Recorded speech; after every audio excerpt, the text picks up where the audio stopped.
Amma ba'du. Hadis yang kelima dari bab mujahadah. Kita baca bareng. Bismillahirrahmanirrahim. Bismillahirrahmanirrahim. An Aisyata radhiyallahu anha annaha qalat kana Rasulullah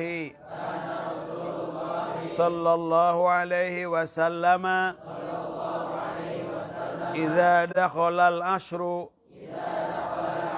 ahya al-laila wa ayqadha ahlahu wa jadda wa shadda al-mi'zara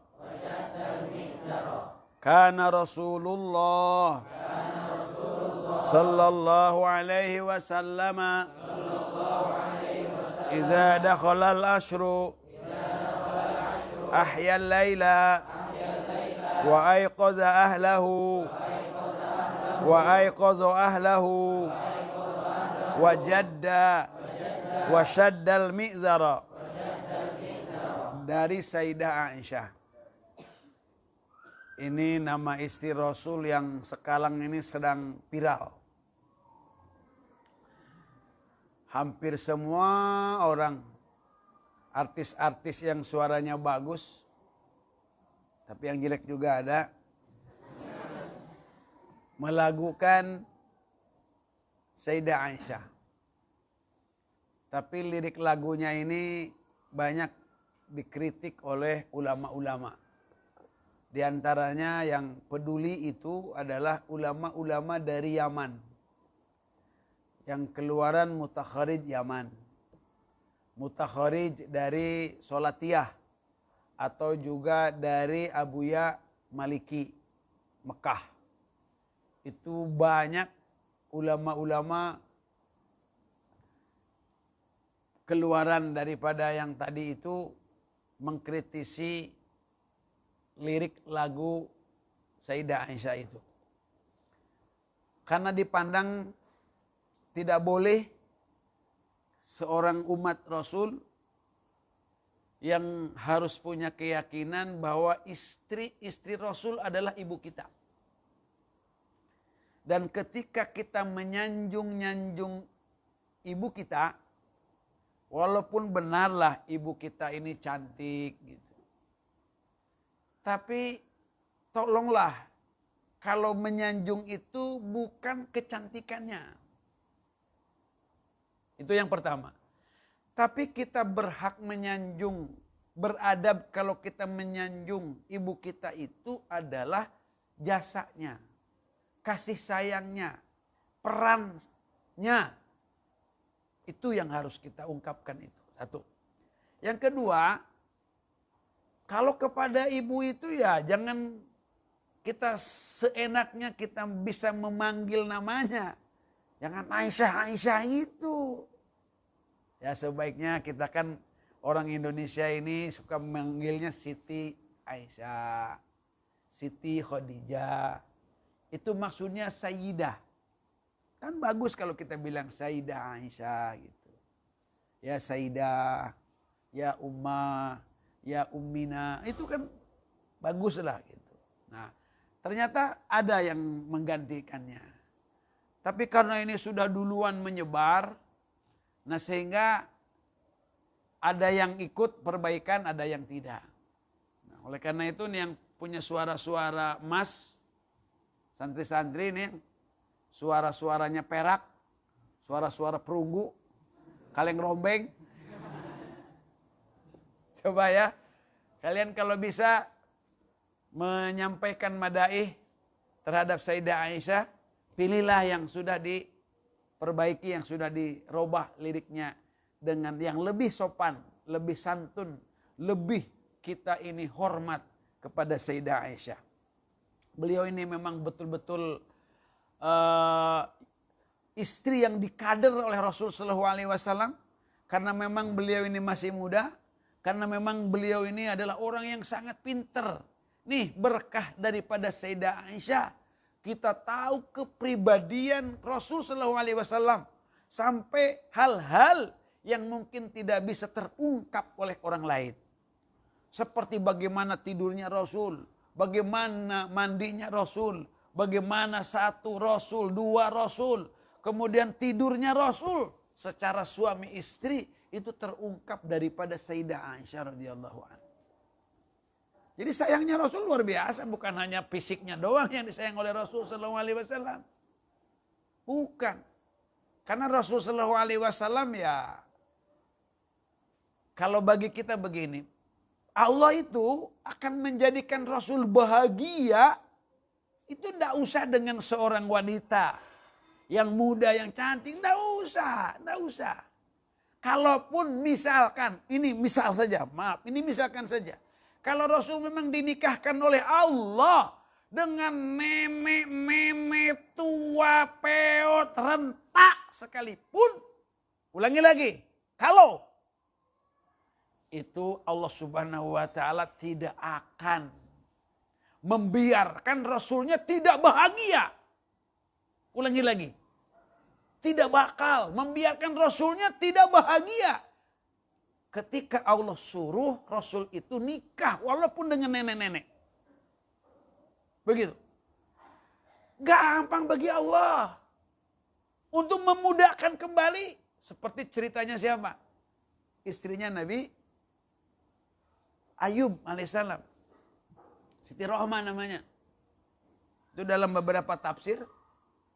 Istrinya itu dimudahkan kembali. Kemudian istri-istri yang seperti siapa lagi? Istri Nabi Ibrahim. Siti Sarah.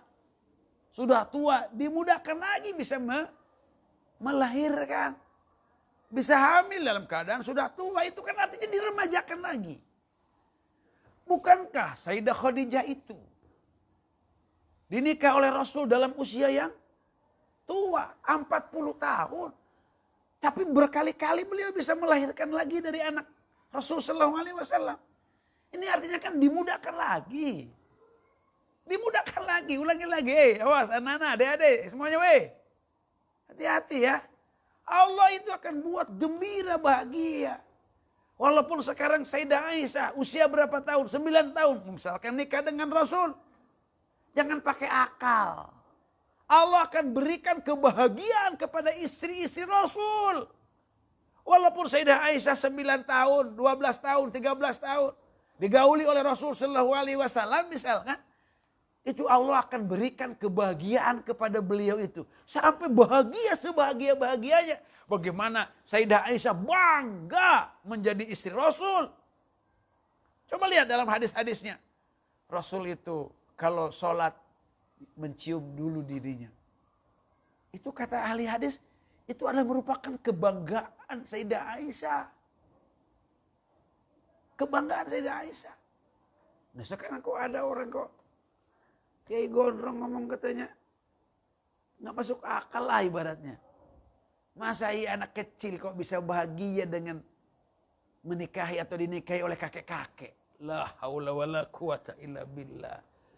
Ya Rasul itu walaupun kakek-kakek mau apanya Rasul itu 60. Ketika 63 tahun saja.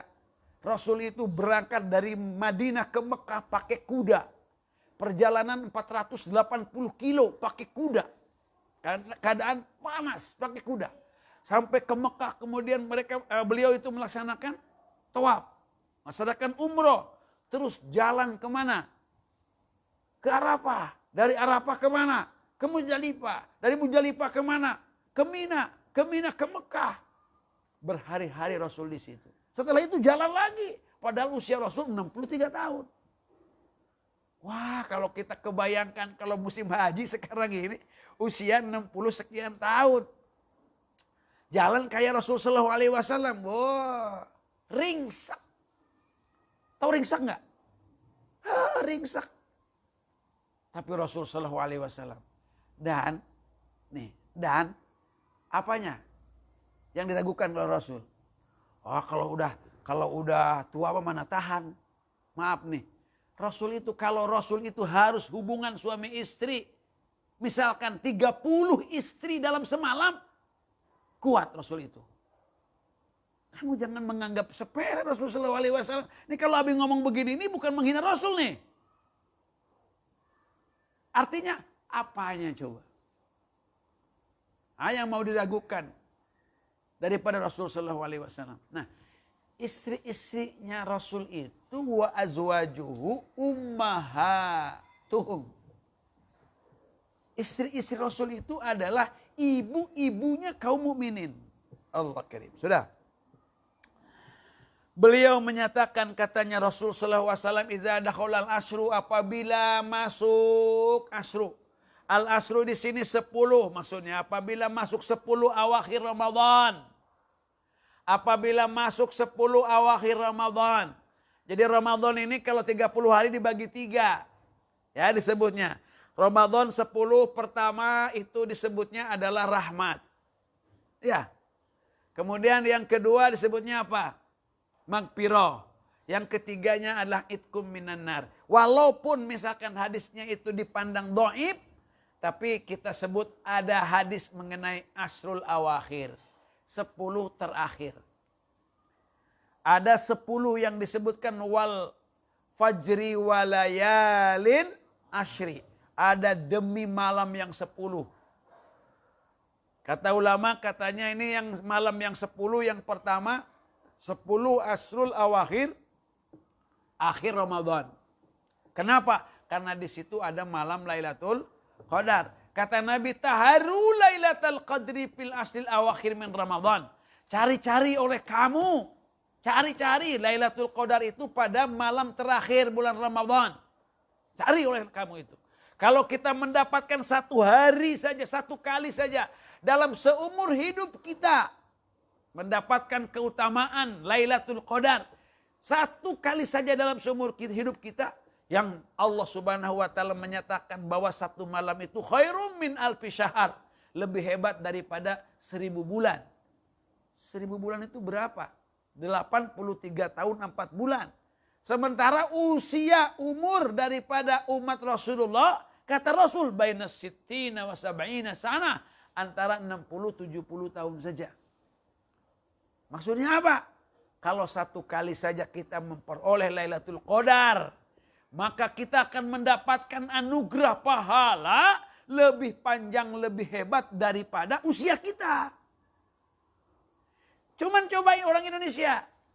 Kita bilang kemarin, apa tadi kita bilang? Taraweh rame, subuh sepi. Padahal taraweh sunnah, subuh wajib. Idul Fitri, Idul Adha rame, Jumat sepi. Padahal Jumat itu wajib, sholat Idul Adha, Idul Fitri adalah sunnah. Taraweh pertama rame, sampai keluar-keluar. Kalau taraweh di akhirnya kayak apa? Sibuknya bukan kumpul di masjid, bukan itikaf, tapi pulang. Oh bukan mudik sekarang ini, pulang kampung. Mudik nggak boleh, disangsi. Pulang kampung boleh. Ya kita juga bersedih, masya Allah. Ini para wali santri nanti harus mengetahui dan harus tahu. Ya, yang pertama nih, wali santri nih, yang mendengarkan Abi nih. Khususnya untuk kelas 3 SMP dan Aliyah, kelas 3 Aliyah. Kalian yang kelas 3 Aliyah, mungkin Ramadan ini bagi kalian adalah pengajian terakhir dengan Nabi. Ulangi lagi. Kenapa? Karena nanti bulan April kalian sudah bagi-bagi kelulusan. Sudah bagi kelulusan, sudah tidak ada lagi sekolah. Sudah ada tidak lagi pengajian kalian. Ya Allah, wahai ibu-ibu, bapak-bapak. Kalau anak ibu, bapak-bapak sekarang ini kelas 3. Perasaan Nabi ini, masya Allah, tegaknya gitu ya. Mengakhiri pengajian pesantrennya itu, liburnya begitu saja begitu. Masya Allah, alhamdulillah nih kelas 3 yang ada sekarang. Contoh kelas 3 Aliyah ada berapa orang di sini? 1, 2, 3. Cuma 3, 4, 5, 6, 7, 8. Oh masih banyak. Kelas 3 SMP nak. Kalian nanti bulan Juni bulan April, Mei. Bulan Mei. itu sudah berakhir. Nanti habis lebaran kalian sudah tinggal pengumuman aja. Ya kan? Ya Allah, nak. Kalian mengakhiri daripada pengajian pesantren itu. Subhanallah. Dengan pengajian corona. Bukan Ramadan. Berbahagia sekarang yang kelas 3 yang di sini. Subhanallah. Kalian ternyata Abi pikir-pikir, ya Allah, ini kelas 3 ku ternyata akan berakhir dengan Abi, berakhir di pesantren itu. Dengan begitu saja berakhirnya. Karena mereka tidak punya lagi kesempatan akan sama-sama dengan Abi lagi. Kalian akan lulus. Lulusnya itu adalah pengumumannya di bulan Mei. Di bulan April Mei ini. Allah karim, Allah karim. Allahu Akbar, Allahu Akbar. Tapi jangan ngomong itu. Abi ini agak sedih juga emang. Ini 10 terakhir nanti. Di saat Allah menjanjikan Lailatul Qadar kepada kita. Kita udah bertahun-tahun para santri ini ikut iktikaf dengan Nabi. Mungkin. Tidak mustahil. Ada di antara kalian itu yang mendapatkan Lailatul Qadar. Yang nanti di akhirat itu bisa mensyafaati, bisa menolong bukan hanya diri kalian dan keluarga kalian. Tapi teman-teman kalian dan guru-guru kalian juga bisa ditolong oleh satu kali kalian mendapatkan Lailatul Qadar. Nah sekarang kesempatan ini entah ada atau tidak. Pelajaran daripada Nabi Shallallahu Alaihi Wasallam kalau masuk terakhir Ramadan itu 10 terakhir Ramadan itu ahyal lail. Nabi menghidupkan malamnya. Karena kata Rasul sallallahu alaihi wasallam, "Man qama lailatal qadri imanan wahtisaban ghufira lahu ma taqaddama min dzambi." Kalau saja malam itu kita menghidupkannya dengan ibadah di malam Lailatul Qadar, maka Allah akan menghapuskan dosa-dosa yang lalu dan dosa-dosa yang akan datang. Kayak apa hebatnya? Setiap doa di sana diijabah oleh Allah Subhanahu wa taala. Tidak ada satu peribadatan yang tidak dilipat gandakan pada malam itu. Kalaupun kita sedekah, sedekahnya akan dilipat gandakan. Makanya orang-orang tua dulu mah ada istilah malam isi, malam kosong. Kalau malam ganjil banyak sedekah. Kenapa? Supaya ini harapan orang tua dulu tuh. Orang tua dulu. Kalau malam ganjil pada bawa lontong. Ya, ke musola-musola. Kamu mungkin gak ngalamin zaman dulu tuh. Sekarang ini yang aneh sih. Banyak dibinah-binahin jadi gak begitu. Akhirnya itu orang tua tuh dulu nih. Orang tua dulu nih. Bawa lontong.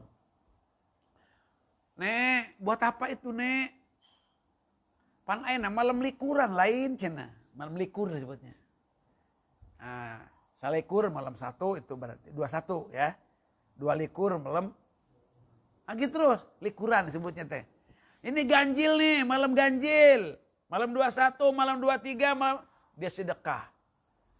Ketika dihayati oleh hadis oleh keterangan Rasul, Masya Allah. 1 hari, 1 malam itu lebih hebat daripada 1000 bulan. 1000 bulan itu berapa hari coba? 1000 bulan kalau rata-rata lah 30 hari misalnya rata-ratanya. 30 kali 1000 berarti 30.000 bulan. 30.000 bulan. Hari. Nggak udah, tar dulu. Lebih hebat daripada 1000 bulan, benar. Berarti 30.000 hari. 30.000 hari. Kalau kalian sekarang, bapak kalian, ibu kalian itu sedekahnya 10 lontong. Berarti kalau pas Lailatul Qadar 10.000 kali 30 10 kali 10 kali 30.000 lontong. Asia. Sagorobag. Tuh orang tua dulu. Orang tua dulu kayak begitu. Masya Allah, entah kita nanti malam terakhir itu kita di mana, di masjid apa di pasar. Kenapa umat Islam Indonesia ini toh yang rame itu bukan masjid. Padahal Nabi menghidupkan malamnya itu di malam-malam terakhir di bulan Ramadan. Sementara umat Islam Indonesia itu di malam terakhir Ramadan itu justru malah sibuknya di pasar-pasar dan di mal-mal. Malam takbir, malamnya adalah malam ihya disebutnya. Man ahya lailata id lam yamut qalbuhu yauma tamutul qulub. Kalau orang itu menghidupkan malam id dengan takbir, dengan zikir, dengan sholat, maka Allah tidak akan matikan hatinya pada saat hati-hati manusia mati. Orang Indonesia mah hebat, malam takbir bedug rame. Kadang-kadang waduh itu takbiran itu. Musola berantakan musola itu. Penuh dengan kopi, ranginang segala macam. Acak-acakan. La haula wala quwata illa billah. Ibu-ibu sini sampai nyiapin makanan coba buat takbiran. Wah, yang rame TK budak letik ucing-ucingan. La haula wala quwata illa billah. Orang Indonesia ini coba. Kayak apa ini coba? Ini ada yang salah pasti pemahamannya. Ini ada yang salah ini. Yang bukan santri. Dikiranya ibu-ibu ini udah takbiran udah hebat-hebat.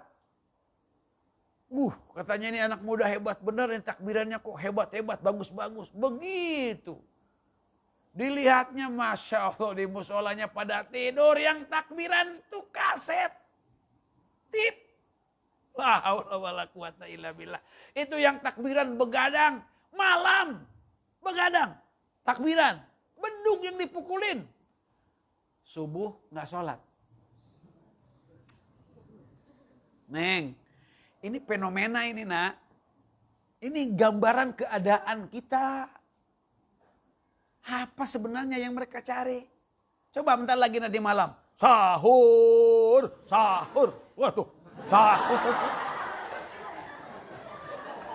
Waduh, macam-macam. Dipukul segala macam. Galon dipukul. Kadang-kadang pintu gerbang dipukulin. Bilang sahur, sahur. Itu kadang-kadang nak, ya Allah. Itu yang bilang sahur-sahur itu enggak sahur. Mending kalau dia puasa, enggak puasa. Astagfirullahaladzim. La haula wala quwata illa billah. Memang kalau hari pertama mah sepi. Jalan-jalan juga sepi. Enggak ada yang ngelihat kita makan-makan. Enggak ada. Tapi berapa lama kuatnya itu? 5 hari, 10 hari. Sudah kelihatan senar jepit ngumpet. Sudah banyak layar-layar tancap. Aku berlindung daripada warteg yang buka tiap di pagi bulan Ramadan. Aduh, ini ngegoda ya. Ya Rabbana ya Karim. Rasulullah SAW aiqadha ahlah.